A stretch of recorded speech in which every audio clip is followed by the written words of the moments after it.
Let's go. Let's go, Houston. You guys are back in the national championship game. Oh my gosh, what a result and finish in San Antonio. I'm Pete Mundo. We are HeartlandCollegeSports.com. We cover the Big 12, and we are so glad that you are here as a part of this show. Oh man, whose house? Cougs' house. Glad you're here. Thanks for joining us. Hope that you are subscribed, and so glad that you are with us, as always, at Heartland College Sports. So the Houston Cougars beat the Duke Blue Devils 70-67 on Saturday night in an incredible, historic finish. Man, that was fun. So Houston goes on an 11-1 run to finish this game. Just absolutely tremendous.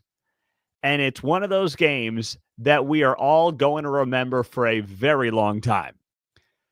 Man, that was fun.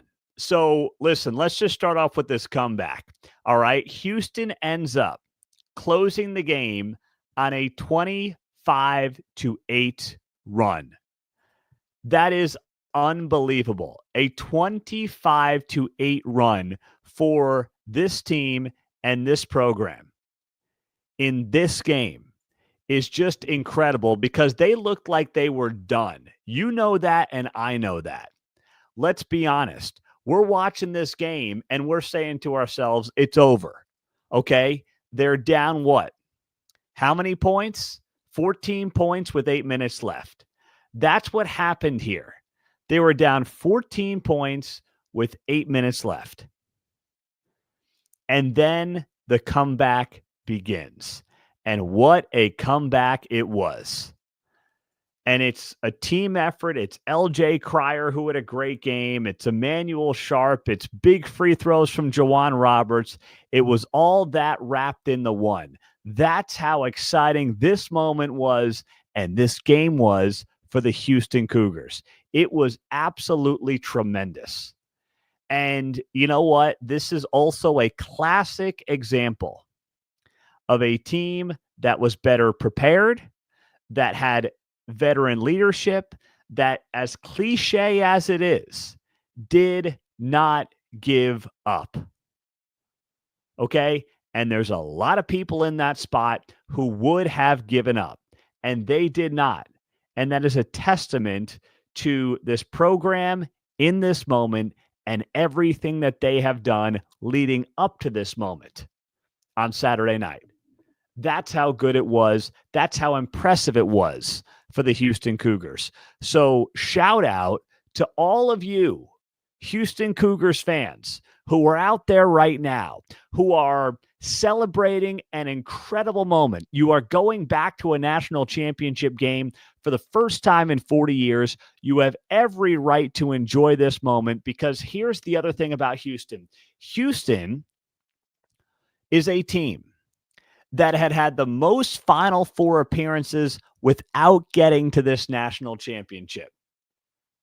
I mean, they had been to a Final Four 7 times, and they had never won a national championship. And I know they still have to win one more game. But the story would have been, once again, Houston's close, but can't get it done. Instead, look at what we've got. Look at the storyline we have. Because coming into this game, what did we talk about all week long? We talked about how this might be one of the last true teams that we see in college basketball because of the transfer portal, because of the way that things are changing so rapidly. We did not know whether or not we were going to see a team come together like this in the way that this Houston team has come together and put on a performance like this. And they did it. And they did it in historic fashion. And Kelvin Sampson and these guys never gave up. And you heard Kelvin Sampson say after the game and talk about this after the game that he just kept saying during the timeouts, guys, we've been here. We've been in these spots. We've been in these moments. Do not get intimidated by this moment. We have done this before. We will do it again. And that's exactly what happened on Saturday night. They did not give up, and they came back and they beat Duke 70-67. And man, what a game, what a moment. I will never forget this one. As someone who's been around the Big 12 for well over a decade now, I will never forget this game. Because I'm sitting here on the Heartland College Sports Forums, which I hope that you will join. They are free. You just hop on to heartlandcollegesports.com. You sign up on the forums. We're not looking for anything. We just want to get to know you. That's it. We just want to build our Big 12 community at heartlandcollegesports.com. And I put up a post saying Houston is out of their league, meaning Duke. And it looked like Cooper Flagg had their number all night. They were killing them on turnovers. They were killing them on, offensive rebounds. The free throw line, Duke was on fire all night. Houston wasn't getting anything done at the free throw line. And then the game starts to turn over those final few minutes. And I really thought the game was over. I want to say it was like 66-61. And it's about 1:14 to go.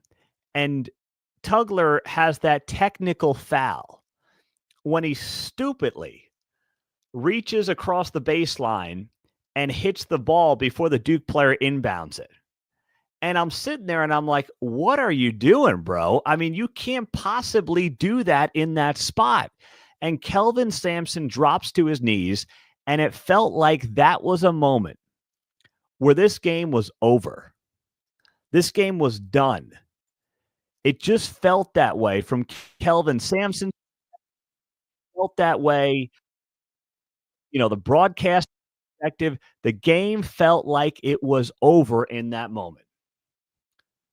And then it wasn't. And then Houston ends on an 11-1 run.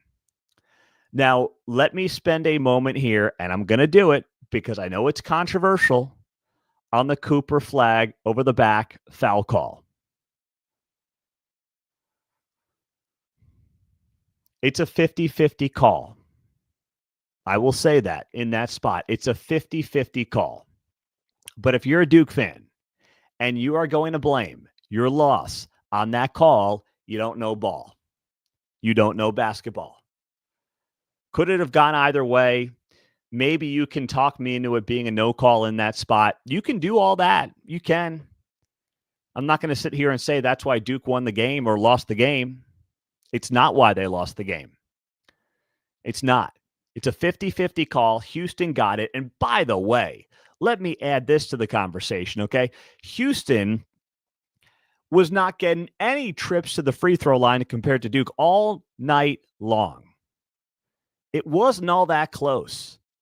I mean, Duke still got 23 free throws in this game. Houston got 18, and the bulk of them came, it seemed like, in those final couple of minutes. So this was not a game that you look back on and say Houston got the calls. They certainly did not get the calls by any stretch of the imagination. Maybe they got a 50-50 call at the end, but if you think them getting a 50-50 call at the end is what gave Houston the win, you don't know ball. You don't. That is not why they won this game. Not even remotely close to why they won this game. Houston won this game because of their tenacity, their mental toughness, and that is something that down the stretch Duke was lacking. Duke's inexperience showed from its head coach, John Shire.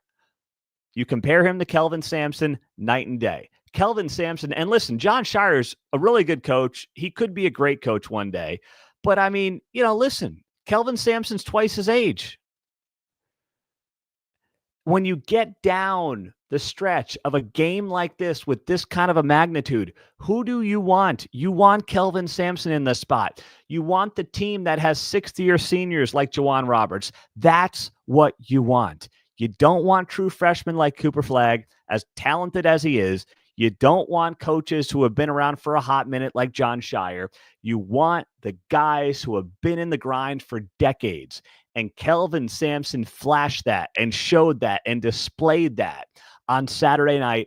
And it was a thing of beauty to watch it unfold. Absolutely tremendous. And let's not discount what he said after the game. Kelvin Sampson, talking about the Big 12. He said, we went 19-1 in the Big 12. He actually went 22-1. And shout out to my Big 12 brethren. He gave Brett Yormark a shout out as well. That was a special moment. For those of us who do this, and there's not many of us, that's why we dominate the Big 12 scene at heartlandcollegesports.com. But you know what? I felt like a proud father in that moment watching Kelvin Sampson give a shout out to the Big 12 Conference. He talked about how tough it was for the Big 12 to get through this league, to finish 19-1. This team has lost one game since December, and it was a 1-point loss to Texas Tech. And now they're playing for their first ever potential national championship win. That was amazing. And having that conference pride, my gosh, Kelvin Sampson, can I inject some of that into my veins, baby? Can I get more of that? Holy cow, that was awesome. What a game. What a finish for the Houston Cougars. And what a night of college basketball. The first game, the SEC matchup, was okay. And frankly, the Houston-Duke game wasn't looking great until the very end. But when it got good, damn, it got good. And it got really good.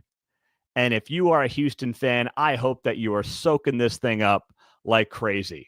And I'll tell you what, too, you want to talk about the difference here in these kinds of games when they're close here at the end. Duke didn't have to deal with a lot of this. Duke rolled its way through the ACC.